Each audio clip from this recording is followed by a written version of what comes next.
আবারও চেন্নাইয়ের অধিনায়কত্ব ফিরে পেয়েছেন মহেন্দ্র সিং ধোনি।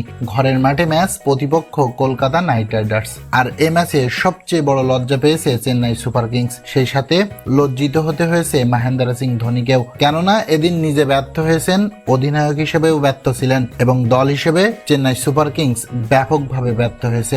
কারণ ঘরের মাঠে নির্ধারিত 20 ওভার ব্যাটিং করে স্কোরবোর্ডে রান করতে পেরেছে শুধুমাত্র 103। এদিন প্রথমে ব্যাট করতে নেমে শুরুতেই ব্যর্থ ডেভিড কনওয়ে, এরপরে ফিরে যান আরেক নিউজিল্যান্ড তরুণ ব্যাটসম্যান রাচিন রবিন্দ্রাও। তাদের বিদায়ে 16 রানের মধ্যে 2 উইকেট হারিয়ে ফেলে চেন্নাই সুপার কিংস। রাহুল ত্রিপাঠীর বিদায়ের পর উইকেটে আসেন রবিচন্দ্র আশ্বিন, তিনিও ছিলেন রীতিমতো ব্যর্থ।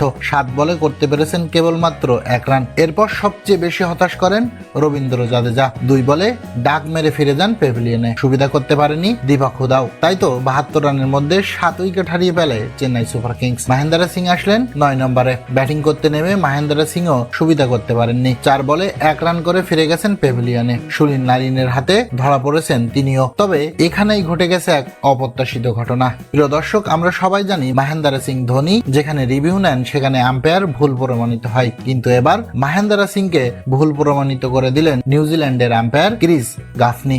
ইনিংসের 16তম ওভারের ঘটনা। সুনীল নারিনের করা ডেলিভারিটি মহেন্দ্র সিং ব্যাট চালালে রীতিমতো পরাস্ত হন তিনি। বল গিয়ে লাগে তার পায়ে। জোরালো আবেদন হয়, সে আবেদনে আঙুল উঁচিয়ে দেন ক্রিস গাফনি। আম্পায়ারের আঙুল উঠানো দেখে মহেন্দ্র সিং সাথে সাথেই রিভিউ নেন, কিন্তু এরপর টিভি রিপ্লেতে যা দেখা গেল তা ছিল একেবারেই অপ্রত্যাশিত। Wicket hitting, pitching in line, umpire's call, Mahendra Singh Dhoni out. নিজের সিদ্ধান্তেই অটল থাকলেন নিউজিল্যান্ডের এই আম্পায়ার। তাতে রীতিমতো হতাশ চেন্নাইয়ের সমর্থকেরা। কপালে হাত, ফিরে যাচ্ছেন মহেন্দ্র সিং ধোনি। 4 বলে 1 রান করতে পেরেছেন তিনি। এরপর চেন্নাই সুপার কিংস করতে পেরেছে কেবলমাত্র 103 রান। দলের হয়ে সর্বোচ্চ শিবাম দুবে খেলেন 29 বলে 31 রানের দারুণ এক ইনিংস। তার সুবাদেই 103 রান করতে পেরেছে চেন্নাই সুপার কিংস। তা না হলে 100 নিচেই আজ অল আউট হতে হতো।